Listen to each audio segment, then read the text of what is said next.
What's good, y'all? It's the Unbiased fan, Brim Reaper. I'm gonna talk a little boxing. So, this last weekend, Canelo Alvarez faced John Ryder. Most of us thought Canelo would knock out John Ryder. Yes, we did. Let's keep it a bean. But Ryder was game. Did Ryder take some beating? Yeah, he took a little bit of a beating, especially early on. He really got knocked down twice. But after that first knockdown, we thought he was done for, right?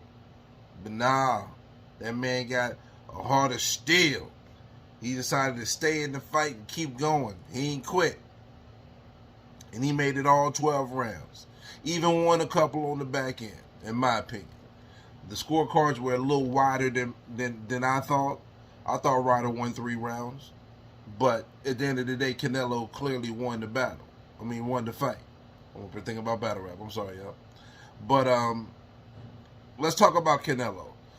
When you are considered the face of boxing, you will be held to a higher standard. So I don't fault anybody holding Canelo to that standard.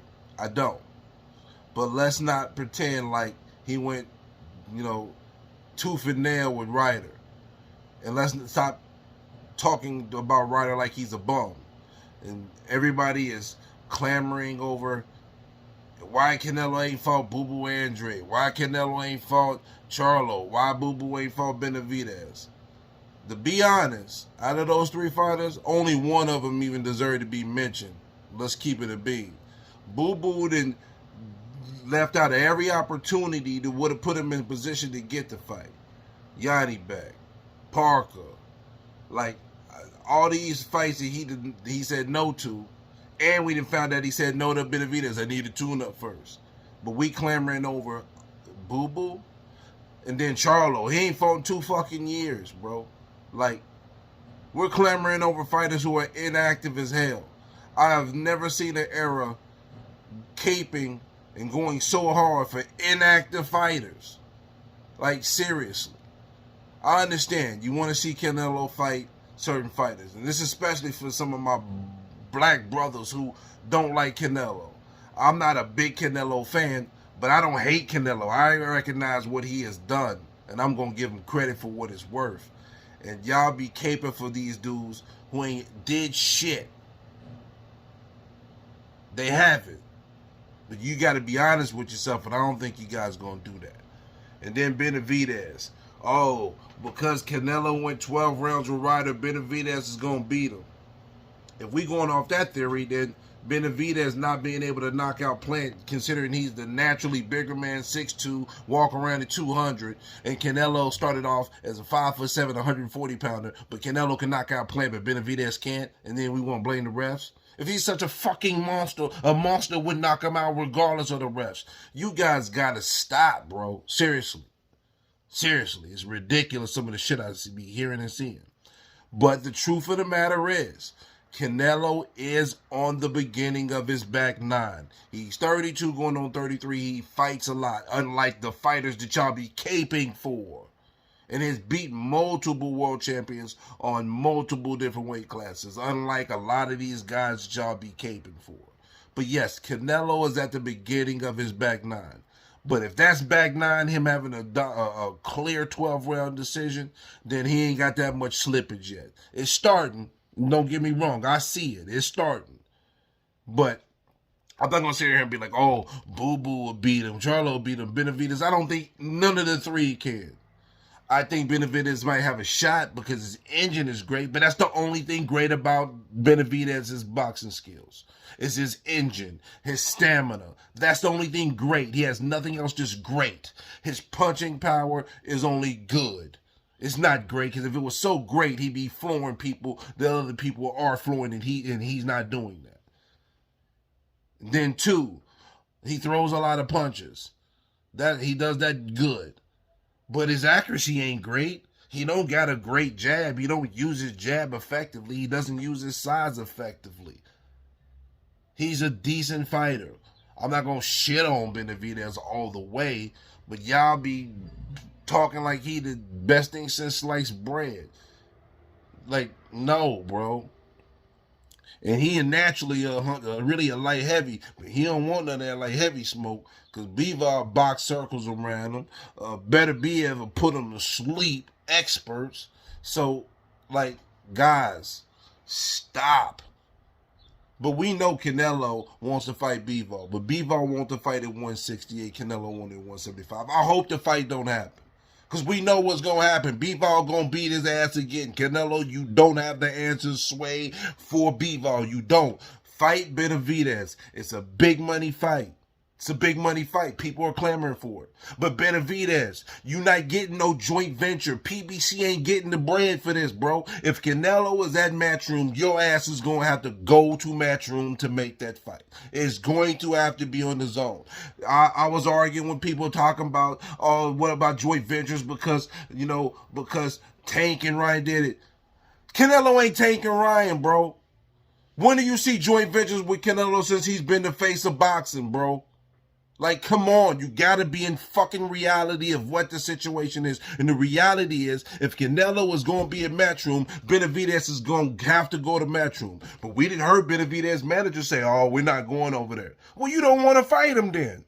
Like, come on, y'all got his name all in your mouth. So if you got his name in your mouth so fucking much, then you do what you gotta do to make that fucking fight. Seriously, bro. Like, come on.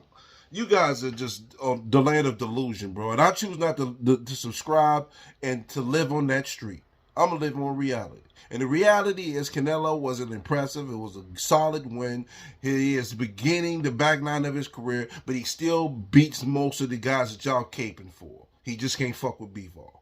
That's it. End the story. And now Haney and Loma's coming up next.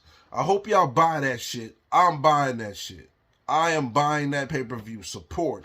If y'all want to see Tank fight the best, then support Haney and Loma, because this actually is a title fucking fight. With a good undercard. Like, for real, for real. You guys really trip me out, man. American boxing fans, you guys suck. I'm being honest. American boxing fans suck ass, bro. Sorry to give you the bad news, bro. We complain. We do get dicked over more than the rest, though. We gotta keep it a beat. The UK, they don't be paying arm and a leg for fights. We pay arm and a leg for every damn fight. We do. But a lot of people that complain don't pay for the fights. I'm not gonna complain for shit I ain't pay for. I didn't pay for the Canelo fight, so I'm not gonna complain about it. I didn't pay for it. I paid for the Tank Ryan. You know? I didn't have no issues. I hope the zone get it together, because them charging 9 times some people is crazy. It's crazy. I don't know.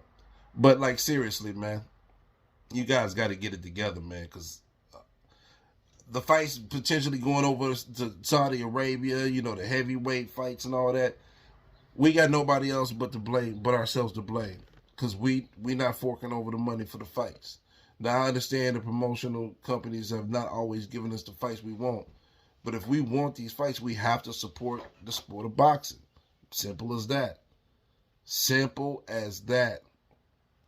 All right, so covering a little more news. My man, the great one, I think he is very underrated. Regis Prograis has signed with Matchroom.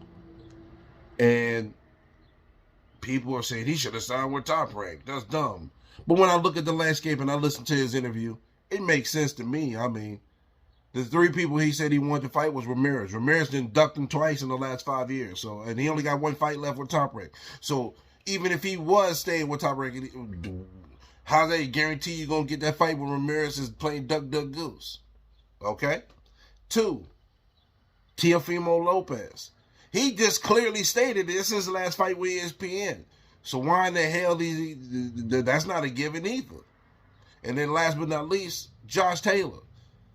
Josh Taylor is probably moving up to 147 after this fight. It's a good chance. So the fights that y'all say oh man, he's not in the Matchroom, he should be able all the fights at Top Rank. Are they? Are they really? It's a lot of question marks.